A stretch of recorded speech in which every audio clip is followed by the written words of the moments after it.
Hi, we're live here in MathWorks. Hi. And we wanted to talk to you about Simulink and the power of failing early and often in simulation. And you might be wondering, why are they so hot on talking about failure?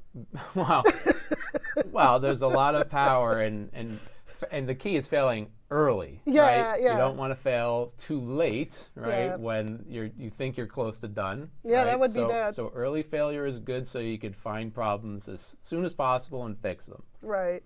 So I'm Teresa. I'm joined here with my colleague, Michael. Hi there. And we've been product marketing managers for way too many years, but on this product, on Simulink. For Simulink and model-based design. Yeah, we've been at MathWorks for, I think, over 15 years. Yeah, exactly.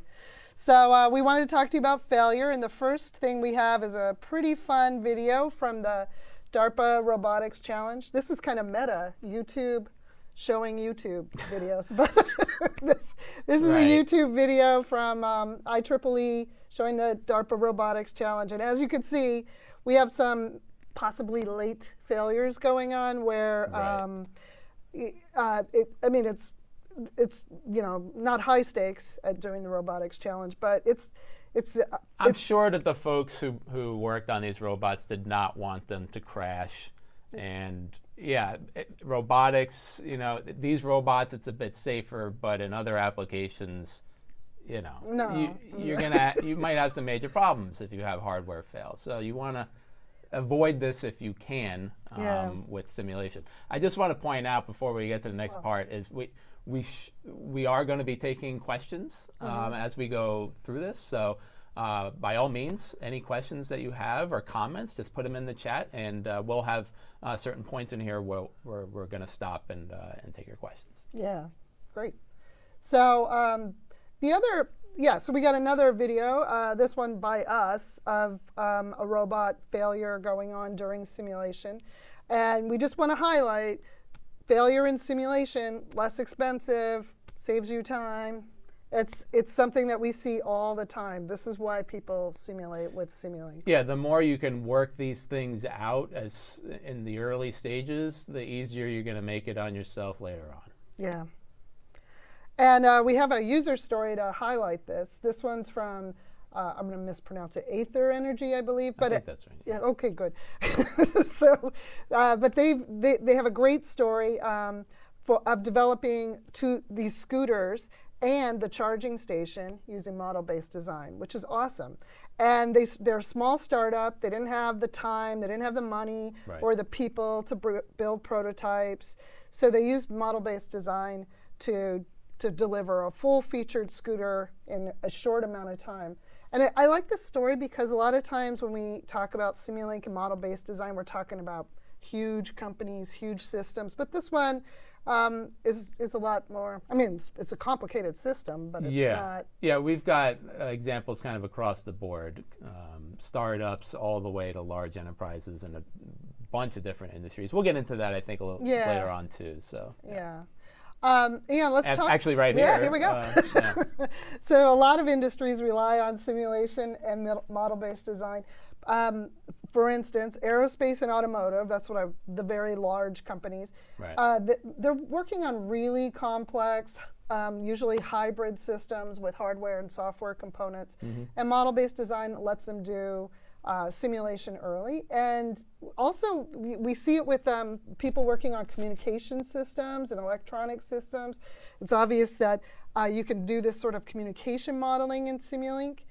These are all interesting things where you have not just the hybrid system or the train, for instance, in railway systems, but also the environment and operations and bringing that into your simulation as well. How is this going to perform out in the world with many, many trains, for instance? And also, I love this group of industries that we highlighted here, the neurosciences and the biological sciences, because model-based design does help communication between scientists and engineers frequently. We hear that a lot, that because there's a common language of MATLAB that this all sits on, it's not a big move to jump from MATLAB to Simulink for people. Absolutely. Yeah. And in terms of model-based design, it's becoming increasingly important because of system complexity. And these are 4 trends that we've seen highlighted frequently with model-based design. One is electrification, connectivity, autonomous systems, and artificial intelligence. These things are making our systems more complex. And when we look at how that is playing out in terms of productivity, you could see, I think this is a scary graph. I'm not sure your view of it. Yeah, my view of this graph is, you look at it and you go, okay, this is a little scary that the gap is widening, right, between the productivity and complexity. But on the other hand, it also provides some validation of,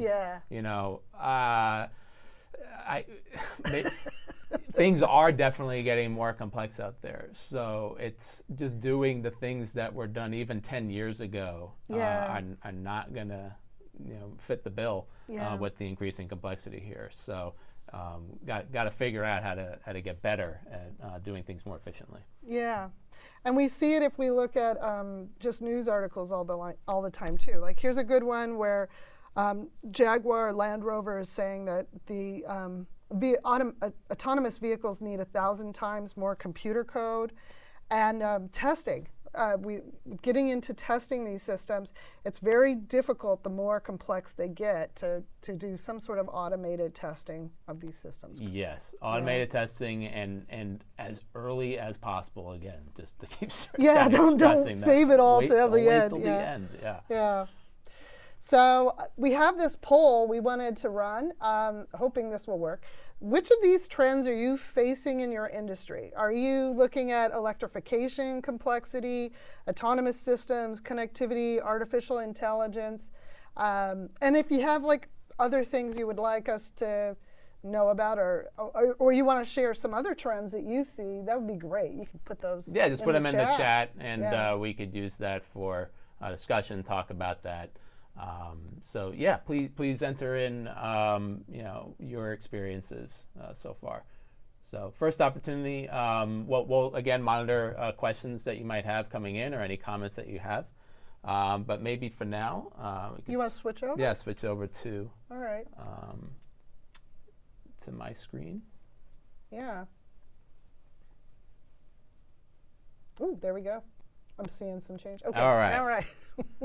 So what I wanted to segue into, Teresa, is some of the challenges that people are facing as they go through a typical development workflow. So I've got a very kind of broad kind of 5 pillars, if you will, of different parts of the design workflow here, from requirements all the way to testing. And there's a bunch of different challenges that come up in each of these different areas. So just to start with requirements, if you're writing requirements documents, and you're just doing that in like a text document, it can be very difficult to analyze that, to really interpret.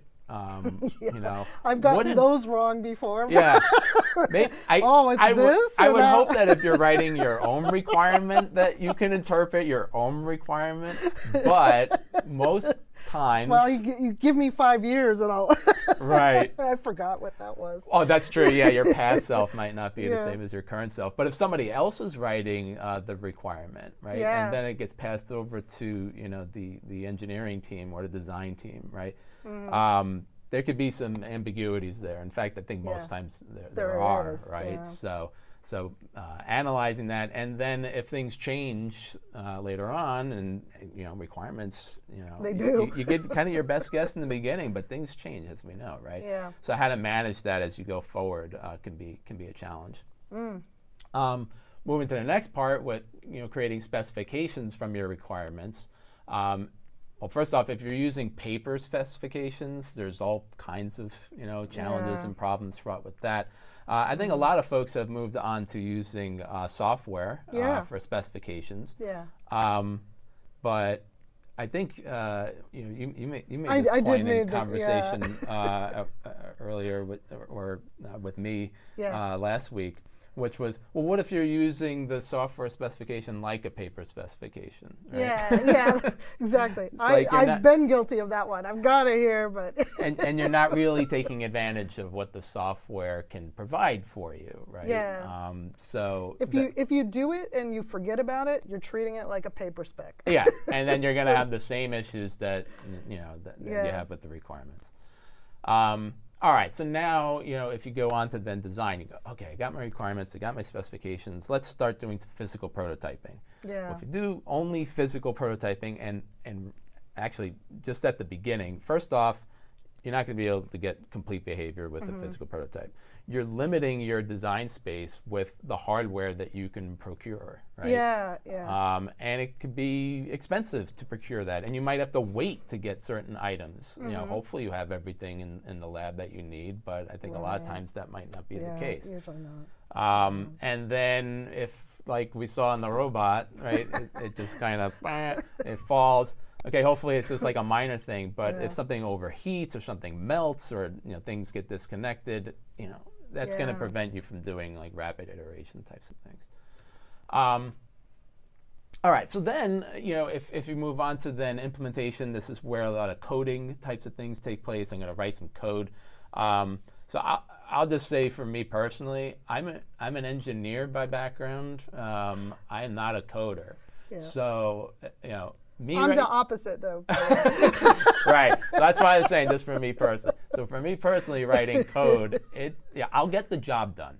I won't say I won't get the job done, but it's not going to be up to the level of quality that I think software needs to be these days. And so I'm going to introduce defects and variances, right? And in fact, when we've looked at this time and time again, this is the stage where a lot of bugs get introduced, even by people who are really good, right? Better than me at writing code, right? Yeah. So there's a lot of issues with that, and let's say you have somebody who's great at writing code, and then they move on to another project, or they even leave the organization. Trying to understand somebody else's code. It's difficult. You guys probably have that experience too. My comments are cryptic at best, and I'm pretty sure I'm not the only person out there that writes code with odd comments. So trying to the reusing of other code, it's really, really tricky. Yeah, I actually, in my old college courses, I used to get A's on the program, but then C's on the commenting. So anyway, I don't know if others have that. Anyway, experience. manual coding, it's great for, I don't know. I love model-based design too, and I'm a coder by heart. Yeah. All right, so then last part here, traditional testing, and I've kind of been harping on this, but if you save all of your testing to the end, you're going to find problems, and then, is that problem with the implementation? Is it with the design? Is it with the requirements? Is it something like really fundamental? If that's the case, it's going to take a lot of time, I think, to fix those.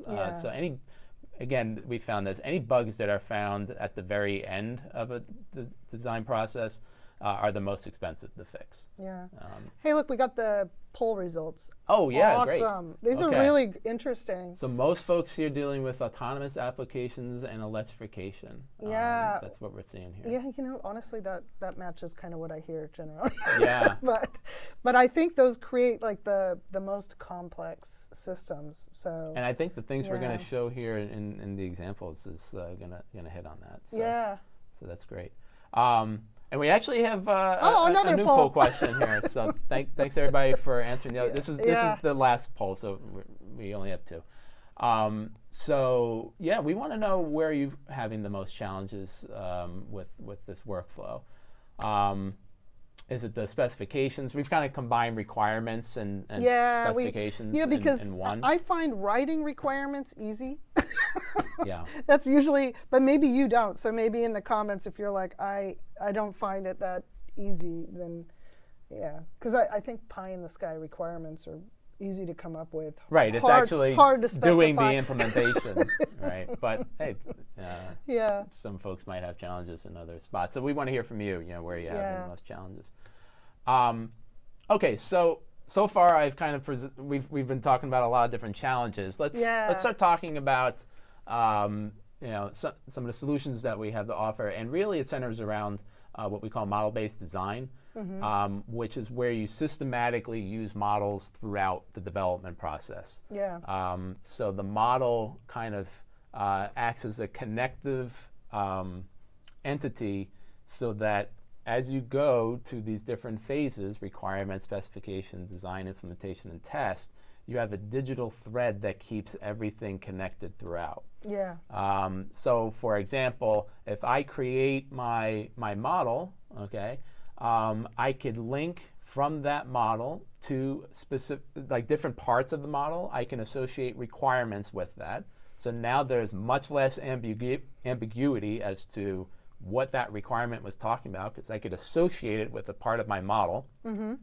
And once I'm happy with my model, I've simulated it a bunch of times. I'll show that in just a moment. Yeah. I could automatically generate code from that model, and then be assured that the code that gets implemented matches up with the design that we've been looking at this whole time. Yeah, and the thing with code generation too is sometimes I'm looking at the code and I'm like, something went wrong in the requirements or the specification, like something's wrong here. So the nice thing about this digital thread is you can go back and forth, or you run it and you're like, oh, this isn't working. So it's the ability to combine and connect that makes this failing early so powerful, because you realize where the mistake is. Right.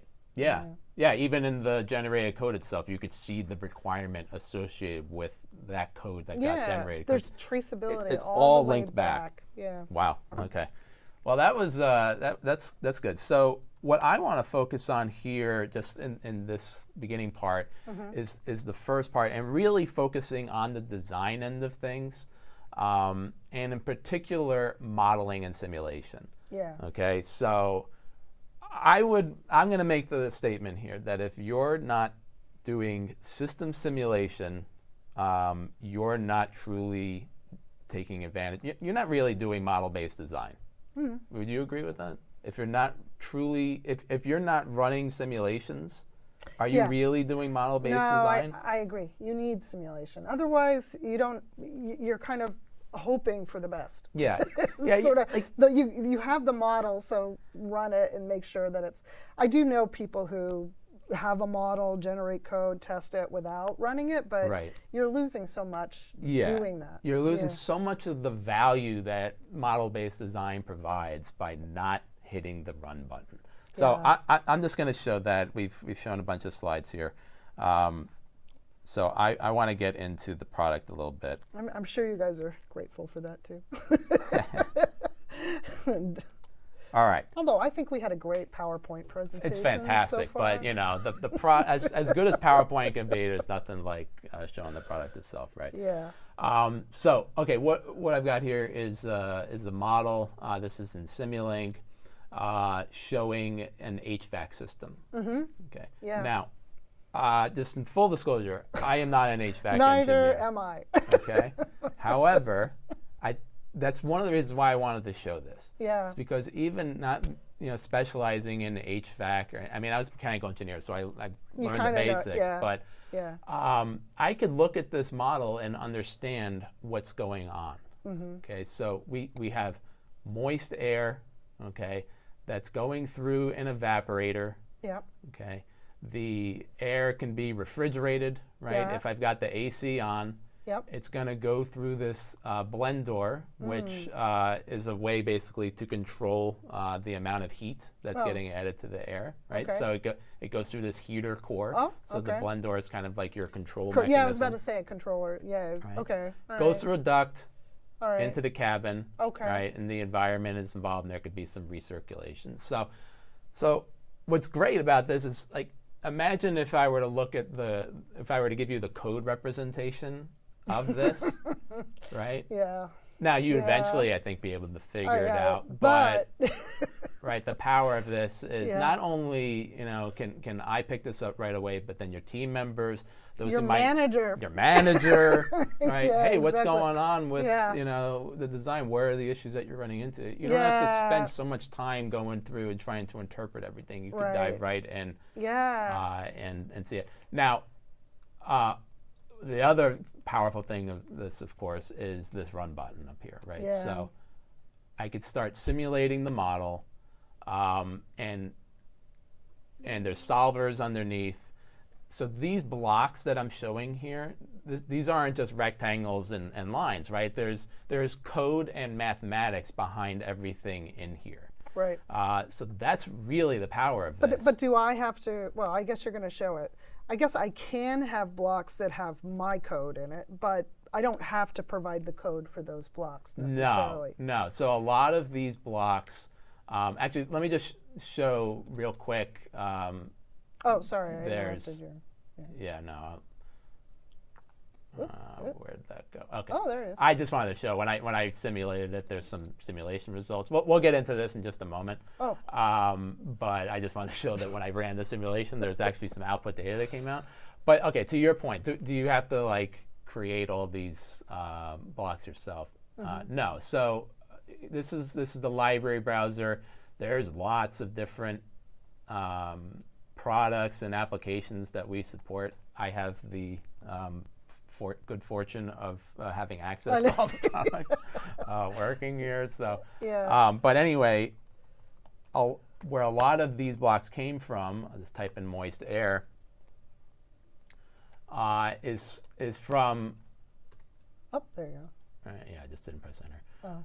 Is from our library of blocks that we have here, right? So I could scroll through here, and I can just drag and drop elements from this block library into the model. So for example, right, if I wanted to add some flow resistance right in the beginning here, say the air coming in and then going through the evaporator, like this is like an ideal situation. Well, let me add some resistance. Right. So I could just drag that in, okay, and I could make modifications to the properties here. So the modifications, that's how you set it up to mimic your environment. You use parameters in the right. So for example, the evaporator. Like if you have a particular evaporator that you're working with, maybe that's kind of set for you in your system.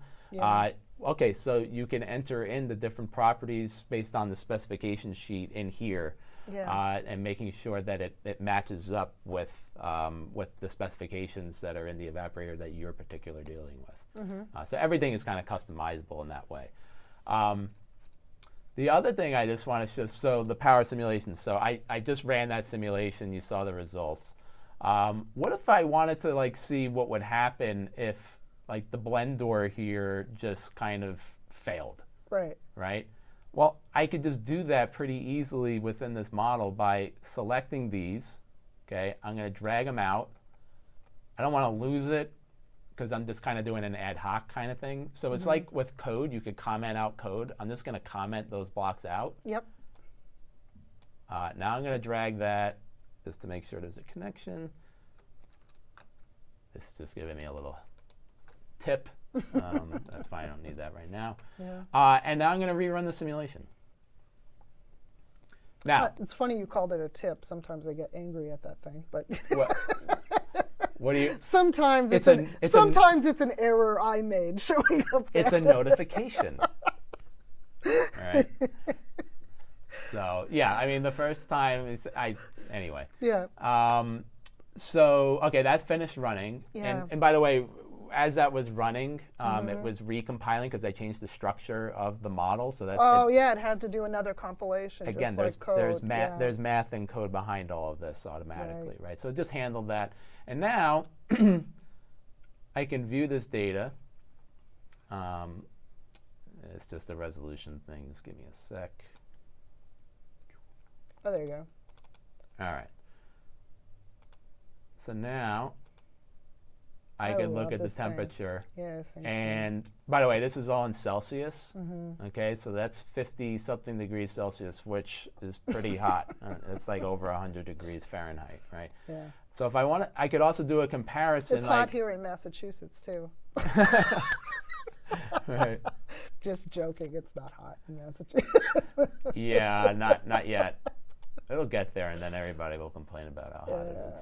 But I'm saying 50 is like not normal. Yeah. Anyway, okay. So this is showing the comparison between without the blend door, which is this red. Okay, that's run 5. Yeah, look at it and going then width. nuts. Yeah. So you could clearly see that if the blend door fails, that's going to be a big problem. Yeah. Right. Yeah. So what does that mean? Well, first off, you're probably going to want to make sure that you do whatever you can to have a good blend door in there. But maybe some sensors should be installed to see, what's the temperature, and if there is a failure, then I have some type of backup mechanism or some type of failure management system that I'm going to put in place. Yeah.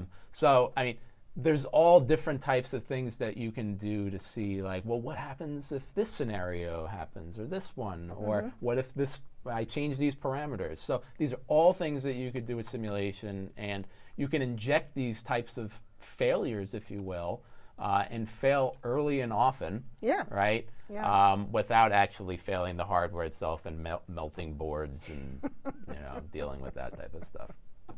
Yeah. So that's pretty much what I wanted to show here in the beginning, Teresa. So. There's just one thing I wanted to ask about, which is that, like, let's say the blend door. Say I'm working on the blend door. Yeah. How do you see, if I give you the blend door block, how do you see what I did to implement that block? Oh, you mean, okay, let me, I see what you mean.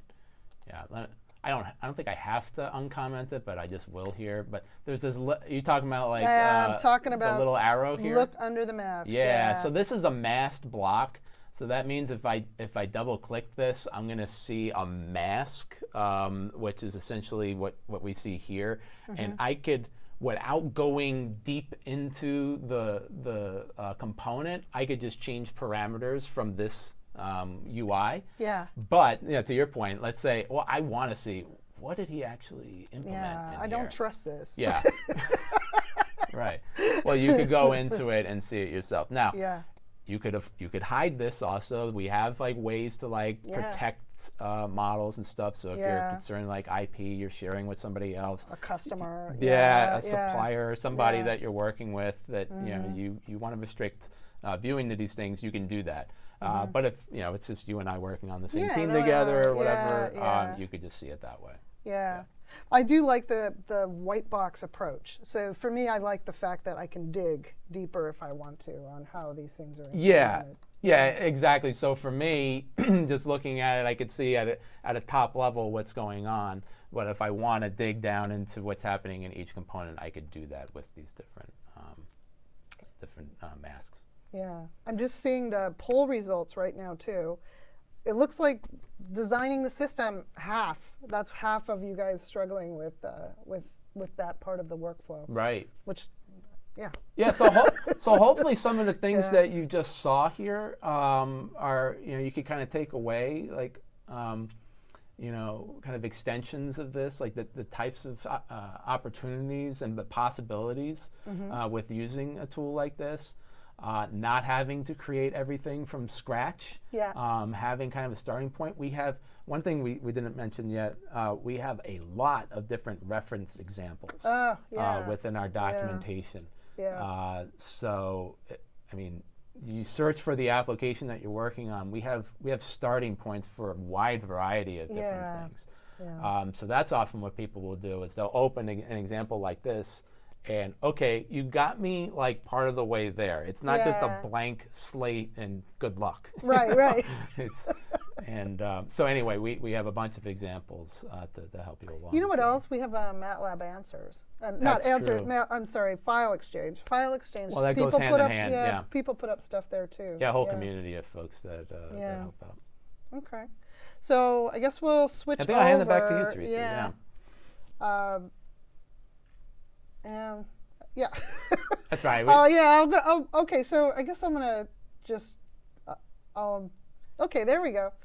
Got it. All right. So I did want to talk about, like, well, what are all the, at a high level, what kind of things can I simulate?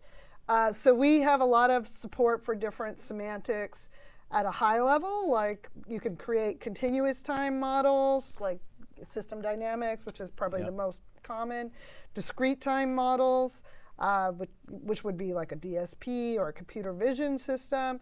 Physical models, which I guess that's what we're showing with the HVAC system. Yeah, that's a really right. good example of it. That's physical model. Yep. Yeah, state machines, those are great. So if you're a coder, these are more, this is normal. I kind of hinted at that a little bit with the fault management piece. That's where a lot of people use state machines. Like if this fault happens, go into this state, you know, that type of stuff. Yeah. And then discrete event models, which are more, if you're used to, you need a queuing behavior, you need a server behavior, you can get that out of a discrete event model. It's often used for modeling communication systems or actually operations sometimes too. So that's at a high level. You can mix them together, and we have other blocks that you can bring in to do communication modeling, like analogs, mixed signal, radar systems. Oh, this one's really interesting, the system of systems. That's kind of a much bigger, higher level model. Okay. And then say you're one of the people who use AI, especially using MATLAB for AI. You can use, we have support for bringing that in and doing data-driven models. Yeah, this is a good point too, because the example that I showed kind of assumed that you have an idea of the structure and kind of the schematic of the system that you're dealing with. Yeah. You might not have that. So there are options of, instead of going based off of like scientific principles and building off of that, is to start with the data that you've collected from the field and essentially model your system based off of the input-output data that you have. Yeah. And then you can build much higher level systems like perception systems, autonomous systems, and we have support for those things as well. Yep. Okay, so I'm going to get into implementation. So this is our code gen capabilities. And I guess the biggest thing to take away from this is that we have a support for not just different types of hardware, but also specific targets, right? So we have a wide array of support for different CPUs, GPUs, PLCs, FPGAs. So we got a lot of support for automatic code generation. Meaning that we're providing like that glue code to interface between the generated code coming out of these models. Whether it's, by the way, whether it's Simulink or MATLAB. We haven't really mentioned that, but you could generate code from MATLAB as well. Yeah, that's true. We didn't mention it. And these different targets are available regardless of whether you're using Simulink or MATLAB. And you can also, it looks very small, but the other thing to point out is you can do, if you're bringing in your software component into a bigger system, like you want it to interact with Databricks, or you want it to run on the cloud. This one I hear a lot. Like I want it to run in a Docker container. You can generate code and have it run there, or on an edge system. This will work too. So the nice thing is that automatic code generation is for a lot lot of different capabilities. Before you go on to the test part, actually you could show the next slide. That's fine. Okay. I just wanted to make the point because like I think automatic code generation is fantastic, especially since I'm not very good at writing code. But you might have, like, you're a better coder I think than I am, and there's other people who have written a bunch of different code and would like to incorporate that into their models. Yeah. So we should just make I think super crystal clear. Yeah, just clear that you don't have to just automatically generate code, and that's the only code that you could use. You can bring in C code, C++, and Python. Python. Yeah. It's available. 23A. Yeah, it's available in the pre-release right now, but it will be available 23A. There's also CoSim, right? Like if I wanted to run the code separately from the model, I can do a FMU kind of. I could do all kinds of importing, exporting kind of things as well. So there's a lot of so you're not limited to only these blocks kind of thing. Yeah. I just wanted to make it clear that if there's folks out there who go, I have a lot of code, do I have to translate it all into like this model in order to like Yeah. do stuff. No, it's okay. You could bring in the custom code Yeah, as well. a lot of what I look at is like A lot of it's a code. combination of both. Yeah. Code in different blocks. That's But right. yeah, you could either way will work. And then the nice thing is that you bring that in. Now we can tie all these steps together through testing, and like Michael said earlier, you don't want to wait till the end. That's kind of a recipe for failure, which is why we said fail early and often. Right.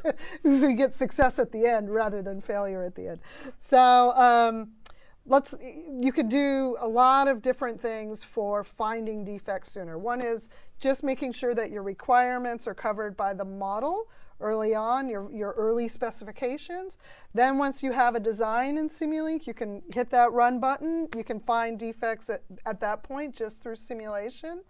And then through code, you can do testing against the model and then testing against the hardware. So we have like acronyms for this. Like we call doing model testing as model in the loop, code testing as software in the loop, and then hardware testing as hardware in the hardware in the loop is HIL, and then SIL is software in the loop. Yeah. I feel like I'm mixing myself up on this. Well, the way I like to think of it too is like, again, going back to that example model that I showed, like imagine you took one of those components and instead of it being represented just in the software, that we provide, that you actually connected it to hardware. So you can do that, right? Like you could send the information out to your hardware and then have it come back in into the model, and that's the in the loop. Yeah, that we're referring right. to. Yeah. So again, you're reusing your model as you get hardware available, and you want to start bringing that into the fold. Yeah. And we have a lot of support for this complete V&V workflow. So first of all, we have requirements traceability, meaning I want to make sure that I've covered my requirements. I want to see where it's showing up in the design. That we have capabilities for that. We have stuff for testing. That's, I guess, making sure that the design meets the requirements. I guess I think that this is a pretty common thing that people want to test for. Absolutely. Yeah, coverage, though, is interesting. This means, like, did I create enough tests here? Am I going to fail because I didn't, like there's an edge case I missed?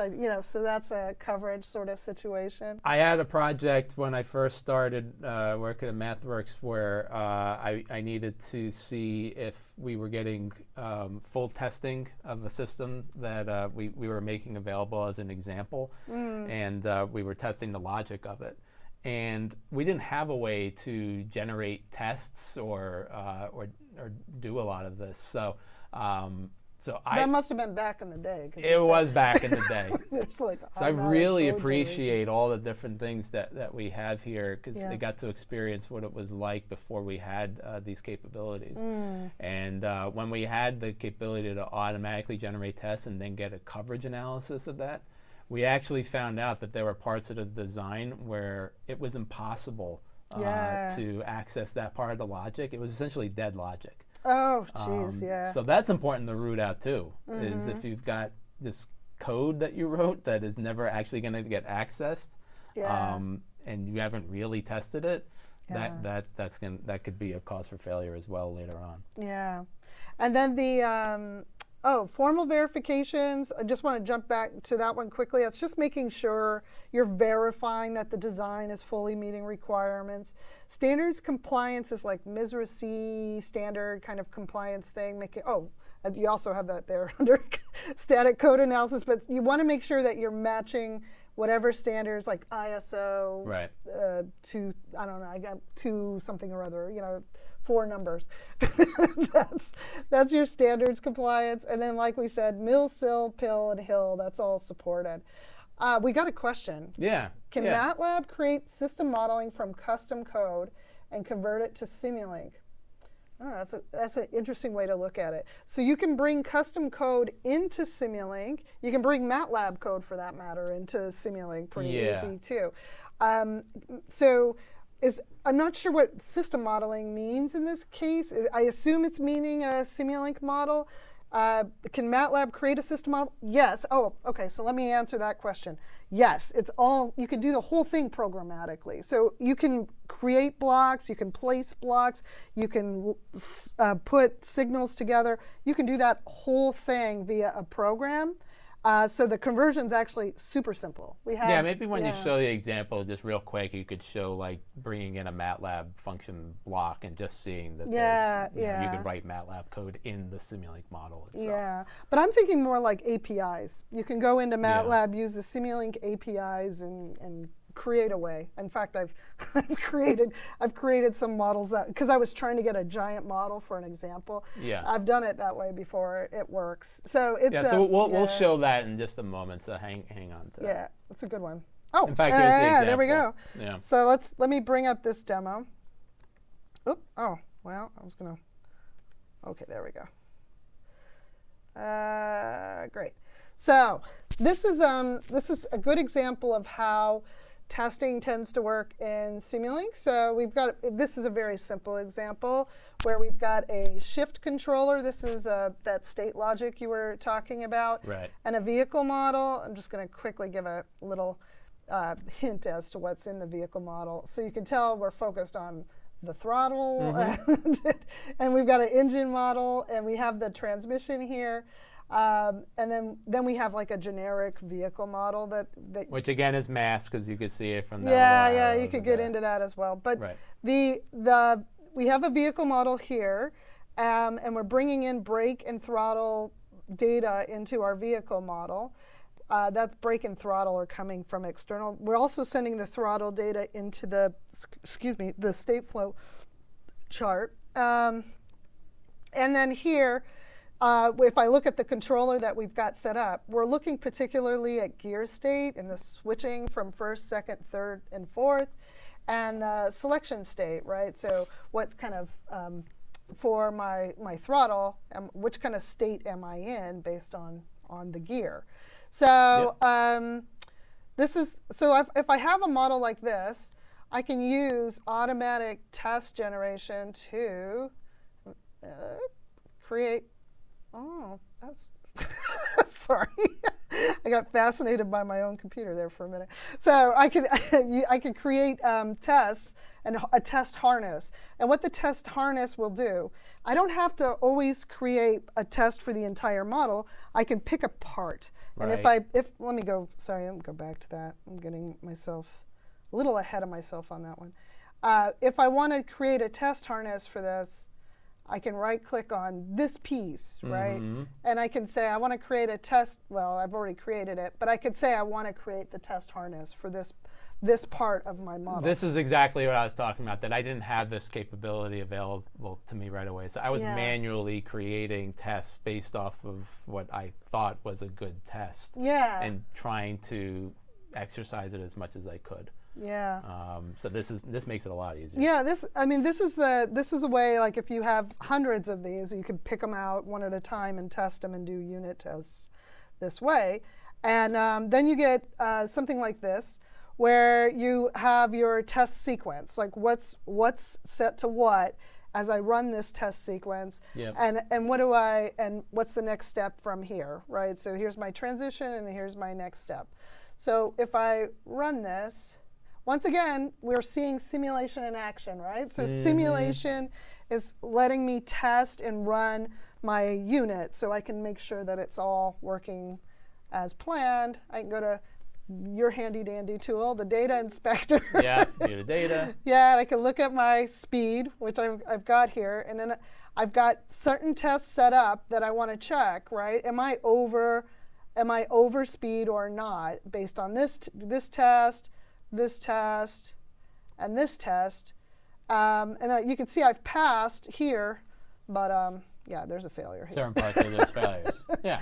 Yeah, so this is a great way of using simulation and testing capabilities to to make sure that we're catching things early. So basically, you're making things more rigorous and systematic as opposed to kind of the ad hoc things that I was showing yeah, earlier. this is more, yeah. But you need both, right? You want to do the ad hoc stuff in the beginning, kind of mess around with it, and then when you feel good where that is, all right, now let's make things more systematic. Right? Yeah. So we have a question that just came in about building models.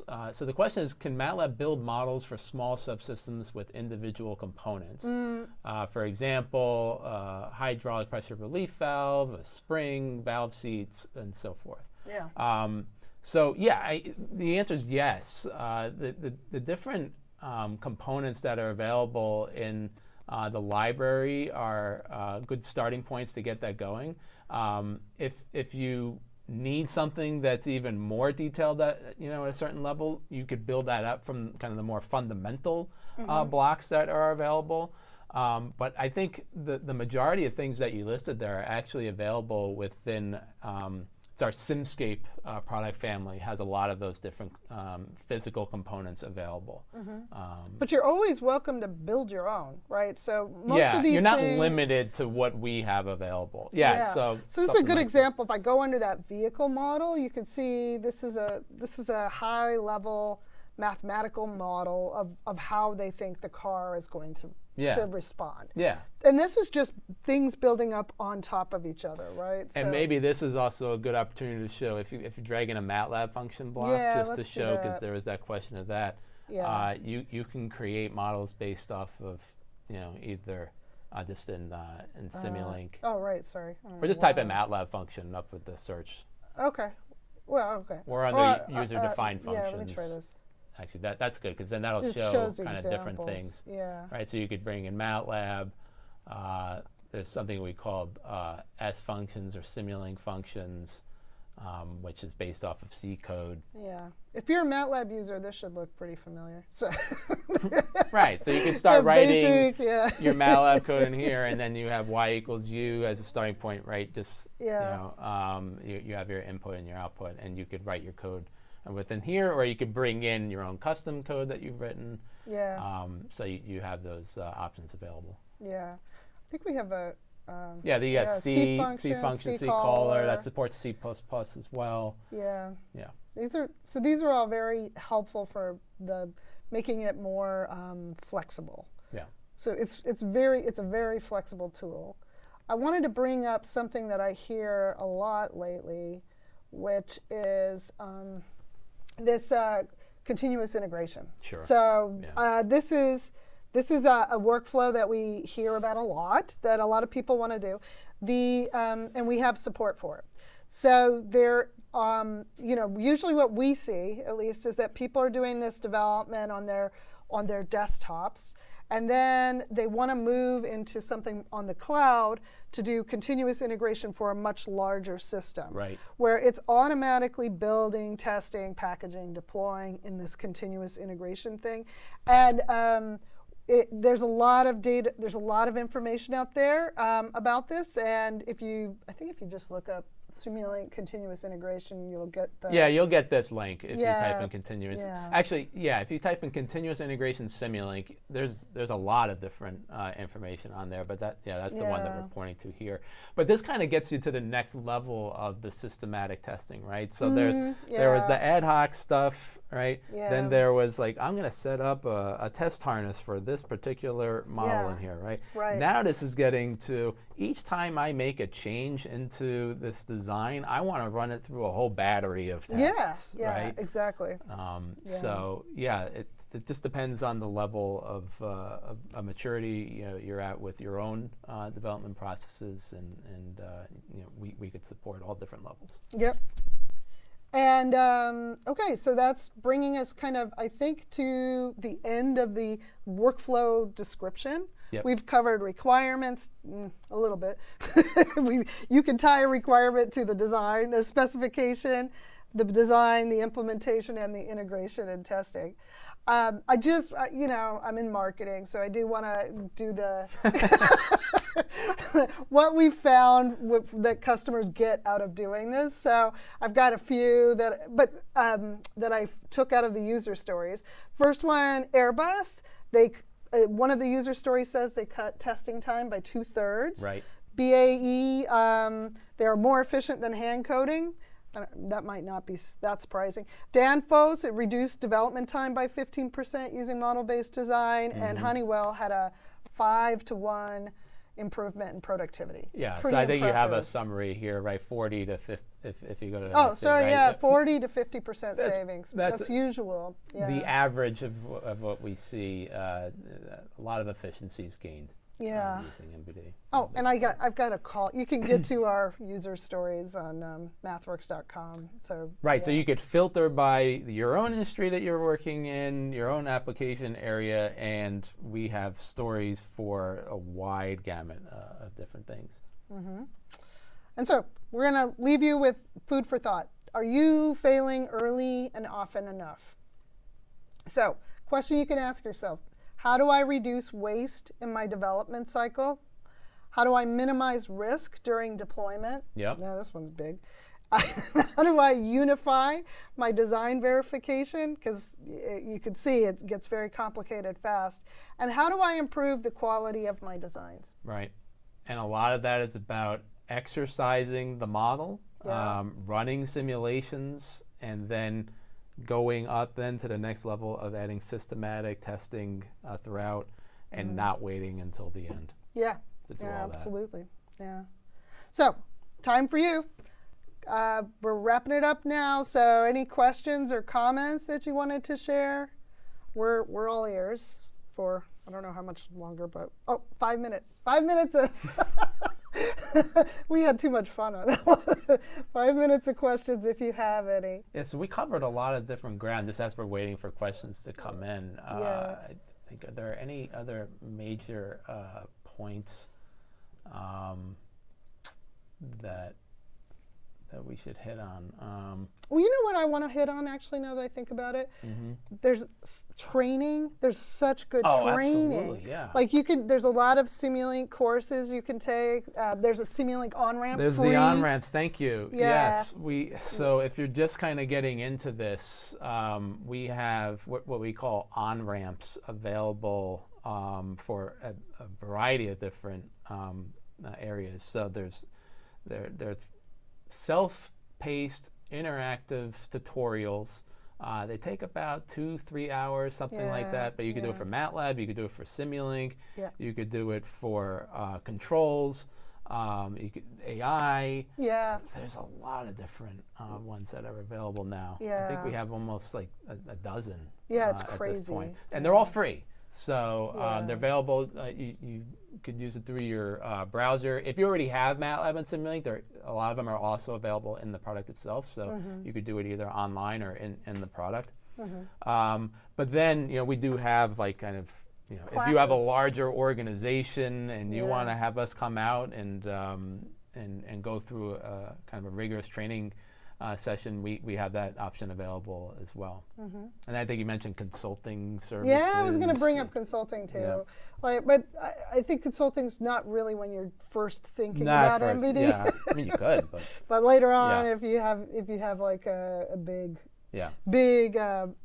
project that you want us to help with, we have a lot of capability to help with that. Yeah, so I guess look at MathWorks as partners as you're going through this process of applying model-based design, and we're here to help. So. I love great this question. coming in.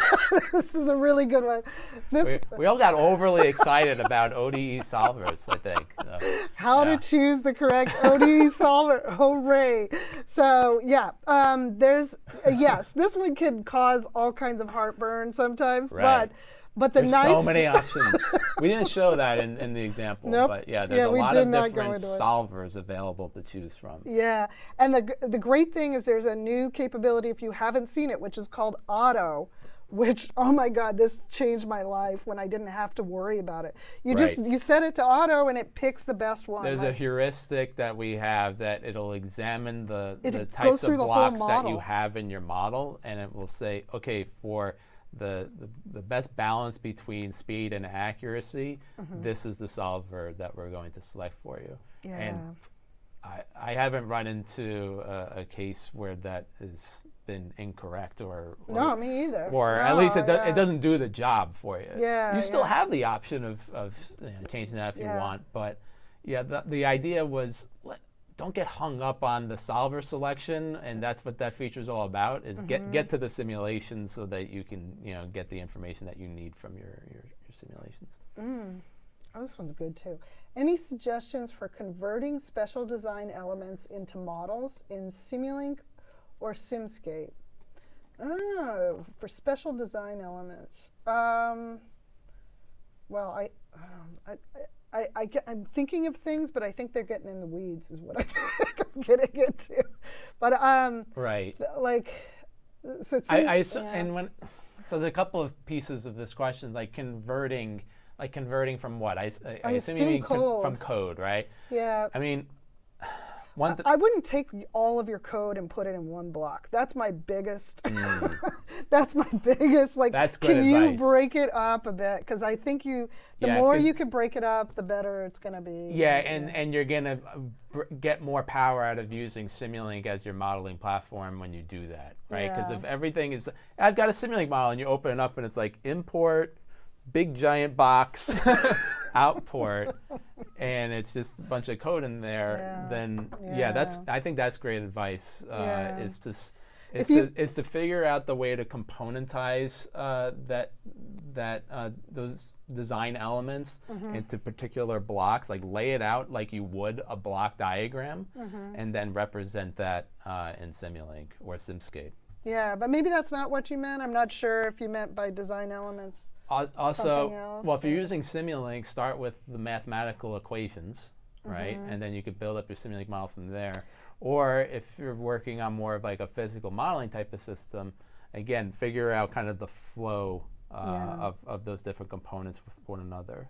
Yeah, I want to give the advice of please do not have a simple math operation in a MATLAB function block. That is the dumbest waste of time. Yeah, you could just, because it's got to recompile Yeah, that and everything. yeah, So it's- just use the it's- Simulink blocks for Yeah, like the basic anytime math you can functions. use a Simulink block for instead of the MATLAB function, Yeah. you're better off because it's the Simulink's optimized to handle that math function versus Right. your MATLAB function code that you wrote, which may be great, may not be great. So yeah, sometimes I see that where I'm like, this doesn't make a ton of sense. But Yeah. anyway. Okay, well, I guess we're supposed to be wrapping up now. This has been Yeah. lovely. I really enjoyed it. I did too. Yeah, this is fun. Yeah. So I enjoyed being here with Michael. I enjoyed the questions. I enjoyed Yeah, the thanks polls. so much for the questions, the polls, and awesome. all the interaction that we've had. And Yeah. let us know in the comments if you have any other follow-up questions. Or suggestions for further things like this. Yeah, other topics that you Yeah. want us to cover. Yeah, maybe we didn't go into enough detail on code generation or VMV, and you'd love to see that. Let us know. We've got a whole schedule Yeah. of things that we want to cover, and we want to make sure that we're serving your needs. mapping so. to you. Yeah. Cool. Cool. Jinx. All right. I owe him a Coke. All All right. thank Thanks, you. everybody. Bye. Bye-bye.